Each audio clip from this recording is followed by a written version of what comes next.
presenters, Andrew Miller and Antonio, they are going to bring you Circus North Festival on May 22nd in Toronto, Canada. That's the country that city's in. Ladies and gents, give it up. Give it up for them, Andrew Miller and Antonio.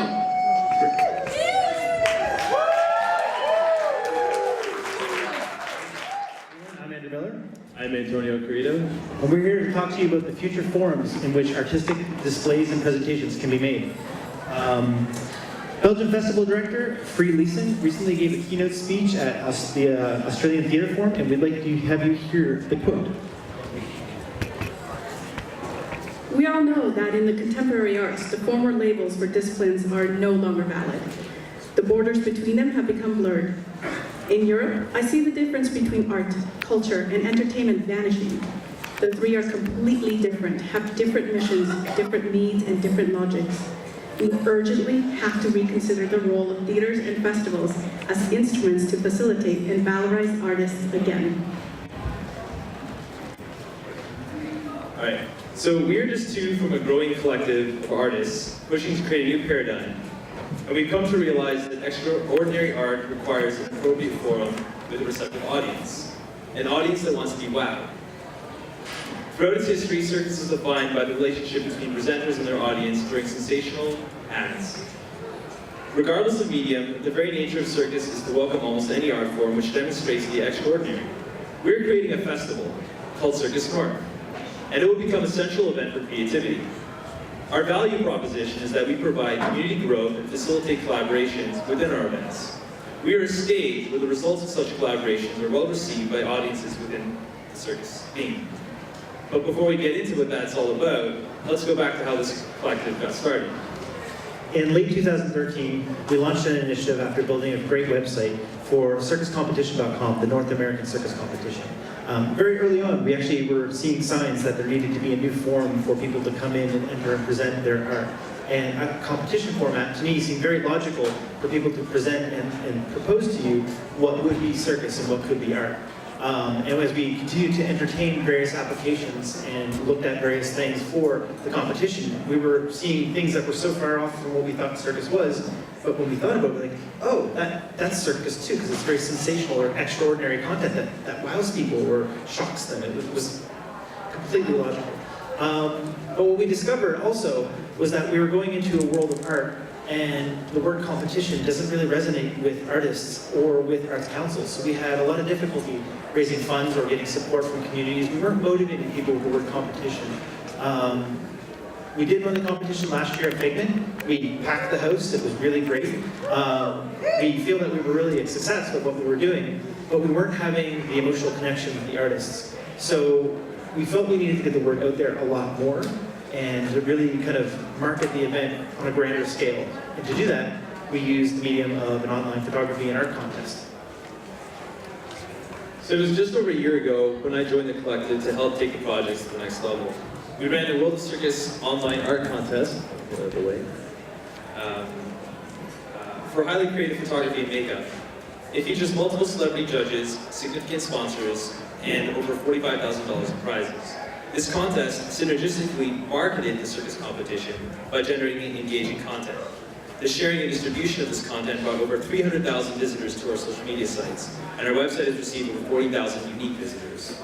But getting these numbers wasn't easy. We originally thought that the prestige of our celebrity judges would do the advertising for us, but we quickly learned that we had to push it out there ourselves. And although mass dissemination seemed very convenient, it had very low returns. We found that we had the best results of user participation by seeking them out and contacting them personally and individually, mostly through digital means. But what we found was each of these leads yielded significantly more value than blasting ads and tweets to the general public.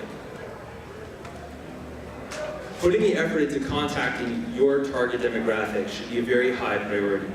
People don't respond well to general notifications. It needs to be organic, personal, and real. As a result of these efforts, we received a ton of quality artwork and selected our finalists. Now we have approximately 140 pieces of printed art valued at over $100,000, and we present these pieces at art exhibits. offering the ability to sell them for the artist and allow a unique type of exposure. So what we've really done is we've built Circus North with conversation and with decisions and deliberations and democracy to be a format in which artists can come and present their work. It can be for showcasing their works, a classroom for educational workshops, a conference for networking and collaboration, which is one of the most important things that we can do whenever we gather in a space like this. It is home to a number of events that are both true to traditional concepts of circus, because it has to be traditional so people recognize it, but it's going to grow and evolve, so we're also daring to explore how far the world of circus kind of extends. And to illustrate this, we've created several key productions that highlight what we believe could also be circus. While we were garnering sponsorship for the Circus photo contest, we managed to build some strong relationships with certain tech companies. It was clear from the outset that wearable tech would become a medium for artistic expression and unique performances. The natural progression was to develop a place for this medium to be featured. Thus, Circuit was born. Circuit is a wearable technology fashion experience which will showcase collaborative works through the medium of performance. We are stimulating collaborations between teams of makers and fashion designers to create stylish, creative, and functional outfits. The goal of this event is to incite change in our audience, to help them realize that wearable tech goes beyond the smartwatch and that it's very realizable today, not just in the future. Having our models wear these outfits while performing circus acts allows for more expressive display of the intuitive use of these technologies. Focus on Finland Circus is an international cultural exchange of art which will foster better relations between Canada and Finland and reveal the vastly different approach to the art form. This is a cultural immersion sponsored by the Finnish Arts Council, the Finnish Embassy, and the University of Toronto, among others. There will also be an outdoor community circus and busker parade, which will demonstrate that circus creates cultural events and community growth. A body painting exhibition will explore other worlds and applications where the physique of the performers and the characters becomes something more, something real. Among these there will also be cabarets, circus shows, a mini busker fest, a craft show, and a masquerade. These are just some of the events that we ourselves are producing. Circus North is built to host projects of others by providing the events calendar, a focused region of the festival, and production support. This event continues to grow larger every single day. So, we come to talk to you about our event, but we also have to talk to you about how this event will change our lives, because that's what we were talking about earlier in the panels. How has Burning Man or other types of arts events inspired us to change the way we live and the way that we want to grow? We've talked about sort of the unappealing way that festivals and arts institutions have become dinosaurs, and the world has to change. How? We're proposing it with a more creative festival that's more open-minded, that has a great platform to it. But also, how do you make that happen? I think it's important to talk about two things. Being a part of the duocracy, or a doer, where when you have an idea, even a little one, be inspired to do, like, the beginning. Give yourself an inner permission. You can seek advice from other people, but say, this is something I really want to do, so I'm going to start doing it today. Not tomorrow, not next week when I have time. Do something today, even if it's typing the first paragraph of your first novel, or the first brush stroke of a painting, or trying something new, putting two things together, a fusion art, if you will. Just start doing it a little bit each day so that it's closer to completion by the time you really want to get it done. I mean, the most important thing to me when we began this project was that I created a website right away, a social media channel, put some information up. I wasn't ready to market, but the minute it was in place, there was a receptacle for when I was ready to start doing it. It was set up. So just keep setting yourself up a little bit every day for the future that you want to begin. And also when you go to other people, if you've already got something started and you're sharing your idea, they're going to see that you're a doer, not just an idea person. This world is filled with ideas. This room is filled with doers. I think that you know the difference that, someone comes up and says, I got this really great idea. And then, that they're like, great, show me. And then they never follow through. And that's not really worth a lot to some people. So if you want to inspire people to help you, show them that you've already started and that you have a vision.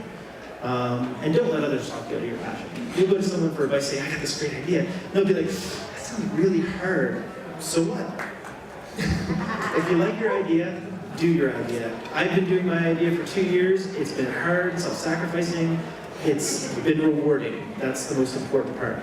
Do your ideas. Yeah. That reminds me of one of my favorite sayings is publish or perish. And that's exactly kind of what Andrew was saying is when you have your idea, just telling your small group of friends won't really get you anywhere. You have to actually put it out there. You have to be loud. Yeah, good. We also want to mention that you need to prepare to fail at pitching. You're going to make your pitch several times, and people are going to put you down. People are going to give you different ways that your idea can go in, and it might be different than what you want. And that can be positive because it allows your idea to grow and change and become something better. It can also pull away from what you initially want to do, and then you might lose your gusto. And we've hit that quite a fair bit on our journey. Our projects have changed and fluctuated significantly in like ways that we really hated and then in ways that we really loved, and that'll happen. And you really need to recruit a team that you trust. That's also a very big part of it. When you have members that you entrust to a task and all of a sudden they just fall off, disappear, what do you do? You could spend months thinking that all this work is happening, and then when it doesn't happen, you're SOL. So basically, just pick people that you trust, pick people that you see promise in. Not just, oh, this seems like an interesting person, but get to know what they do, what they have done. It's worth finding out what other people say about them, even though you can't always trust that. But yeah, just pick a great team, and then you can get really far. And that's something that we've been blessed with recently. I got one more thing I actually wouldn't think to write in this. When we started writing this, it wasn't quite the case that we were an artist collective. We were kind of just a bunch of people doing things, which kind of fits the mold of artist collective. But the more we thought about how we are going to affect change in the community and have people invested in the community, is that Circus North is not a Toronto or me and Antonio production. It's actually something that if you wanted a piece of it, you could have an idea, bring it, put on a production, and then Circus North will be yours too. It's meant to be something very expansive, Northern Hemisphere. Eventually we might pick other names and do something globular. If anyone has something that they think they'd like to add to Circus North, or if they'd like to have Circus North in their town or city, come talk to us. We're all about growth and expansion, because you're not going to affect change just working in one street corner every year after year after year. And we want it to be international and inspired by different cultures all the time. So if you have something, come talk to us. We'd really love to hear from you. Also, I don't know if it was mentioned earlier when we got called on stage, it was kind of all confusing and exciting. But Circus North is happening during the month of May, specifically on the weekend of May 22nd and 23rd. This is happening and it's really exciting, so please check out circusnorth.ca. So we're Canadian. Yay. Thanks for coming, eh? Thank you.